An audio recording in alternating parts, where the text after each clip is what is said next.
Hey, what's up, Kevin? This is a quick demo video for you for your Hunter's Creed by Saber Forge. I just got this done today, and I hope you had a good Christmas. I know we did over here. Slowly started getting back into things yesterday. I worked on this powder coat all day yesterday. I'm kind of new to powder coating, so things take me a lot longer than it might take someone else. But I hope that you like the result, and it was fun for me to learn how to do things.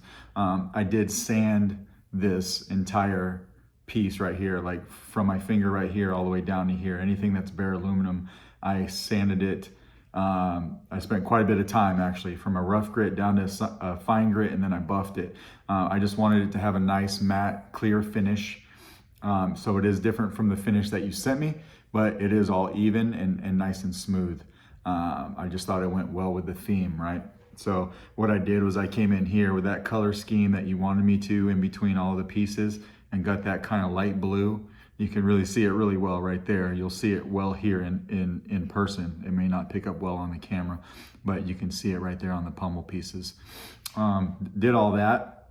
Then I came up here, masked off the mask, right? And did the dark blue for Django.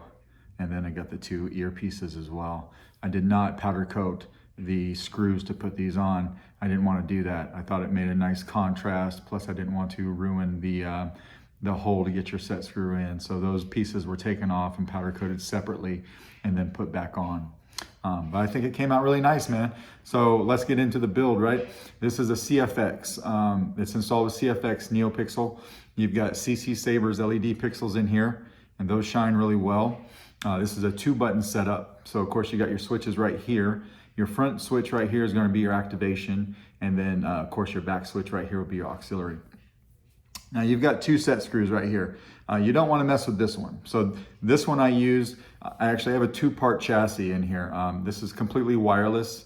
I hate pull-out chassis that have wires on them. I think it's dangerous. I think it begs for problems down the road when you're stretching the wires out and then mashing them back in every time you're doing something. I just don't like that. If you have a recharge port and then you pull it out a little bit of ways and then you recharge it, that's fine. I don't like recharge ports either. So I like removable batteries. And in order to do that, I gave you a wireless chassis in this guy. I use Smuggler's Outpost 14-pin PCBs, or the 14-pin PCB set, in order to make this happen. So it is a 2-part chassis. The first part that's up here that you'll never see, that ends right here on the other side of this switch. I actually had to modify this switch a lot in order to get it to fit in, because it is kind of a tight build to do what I did. But the part that you'll never see, that's holding your CCSabers pixels here, and it's got all your wiring for the male PCB set that I'll show you here in a second. That's actually being held in by this set screw right here. So you don't ever want to back that up. That had to be lined up perfectly. So we'll leave that one alone, right? The only one you'll ever want to mess with is this guy right here. That's your blade retention, all right? So to get to everything, what we want to do is we want to unscrew this guy. We're going to take this off. When this chassis doesn't have a battery in it, it slides right out. And I'll show you the trick to getting this out. When it does have a battery in it, it's really easy to do. But you can see your battery, or let me put the Saber down. You can see your chassis right here, right? So you got a 28mm bass speaker. You've got a removable battery set up, so your spring side is going to be your negative. Here's one of the PCBs. This guy will actually line up with those 14 pins in there. So normally I like to put the 14 pins on the chassis, and I'll have this guy on the other side.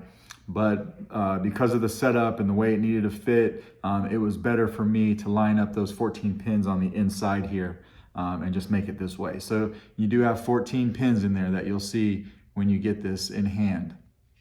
And they hit those PCB traces right here, and it just makes everything work, right? I could go into the wiring details, but you probably don't care about that. You just care if it works, which it does. So it says Solo Sabers right here in Arabic. And then if you flip it around here, in Arabic it says Mandalorian. I didn't want to put Jango Fett. I just put Mandalorian, so it works. It just works for all of them. I thought it was cool. It filled up the chassis. It just looked nice. So that's what I did right there. And it came out really nice here. Chassis is nice and smooth. I spent a lot of time making sure that this guy was nice for you as well. So what we want to do is we're going to throw in a battery. You just want to make sure that, you know, your negative is your spring side. Don't ever put it in backwards. So CFX, you'll fry the board. My anger is all I have left. Anger and revenge. So that's a good sign, right? So we're going to take this guy. When you put the battery in, you're going to want to make sure it's all the way in because it is a snug fit. So if you're looking at it like this and you didn't put the battery all the way in, you'll notice that the top of the battery won't line up with the chassis, and then you got a problem there. You need to just push it in, right? So, but this is looking good. So we're gonna put it in. It doesn't matter what way you put it in. That's what I love about these guys. The Smuggler's Outpost pins by Albert Flores. These things are amazing because you don't have to clock the chassis. All you need to do is just put it in any old way. So we're gonna slide that in. It slides right in, just like that. We'll take our pommel and we'll screw it back on. You're gonna feel it get tight. You can keep going a little bit until it stops.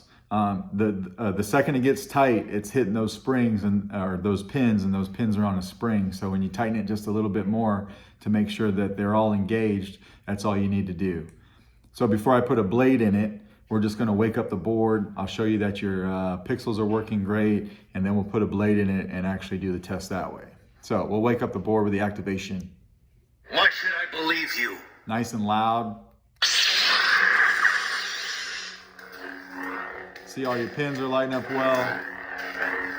Smooth swing. Auxiliary.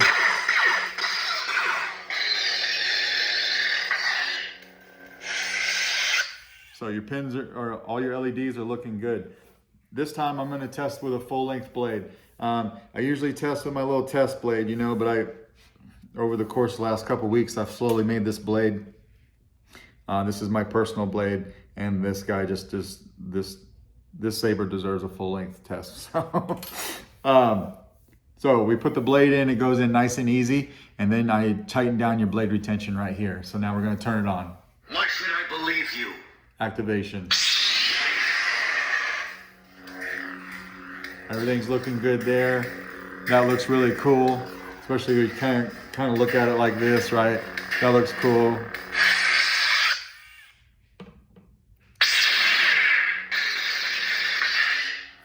And this is going to work the same as all my CFX setups that I do for you. So if you don't like the green color, we'll hold down our auxiliary and we'll twist our wrist. Spectrum. Now you can twist the hilt. And as you twist it, you'll hear it click, and every time it clicks, it's a different color. So if we wanted red, then we'll just tap a button. We'll turn it off, and now we got red, right? It's got that nice little effect when it fires on too. So if this is a solid blade, if you don't want a solid blade, again, we'll hold down our aux and twist our wrist, but then this time we'll keep the button held down. Spectrum. Keep holding it. Blade profiles. Now again, we can twist the hilt. And there's a bunch of different blade effects on here, about 22 to be exact.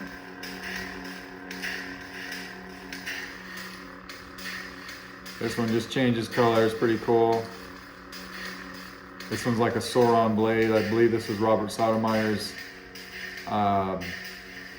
His blade style kind of looks like the Eye of Sauron in the middle.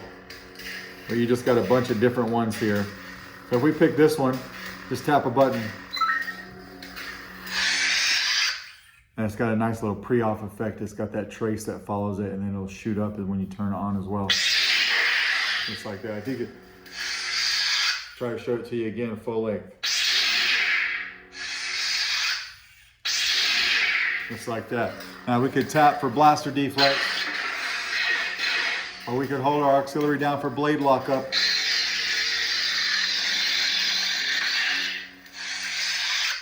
And then to get to sound fonts when the blade is off, we'll hold down the aux. Sound bank selection. Well, you look like an overgrown. And then use either button you want. So I guess. Exit menu. Well, you look 1,000 generations live in you now. We'll pick this one, because you know what this one is. 1,000 generations live hold the button down. Confronting fear is the destiny of a Jedi.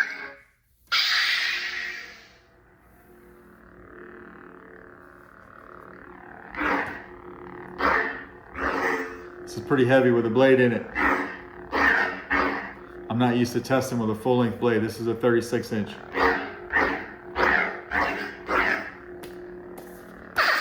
Flash on clash. Spectrum.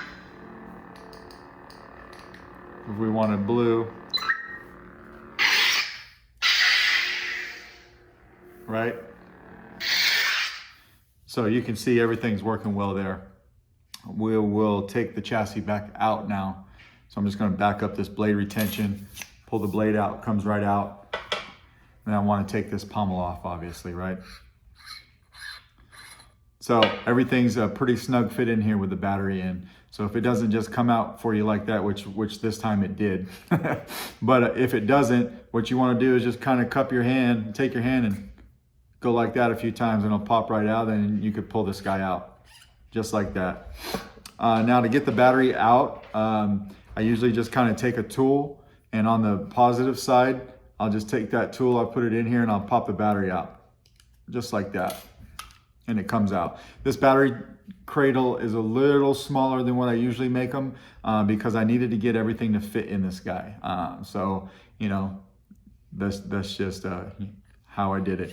Everything works fine though. As you can see, it slides in and out. Your board is not glued to the chassis. This is a press fit down, so you have easy access to your SD card right here. Just like that, if you can see that, right? Your SD card's right there. You can pop it in and out without ever taking it out.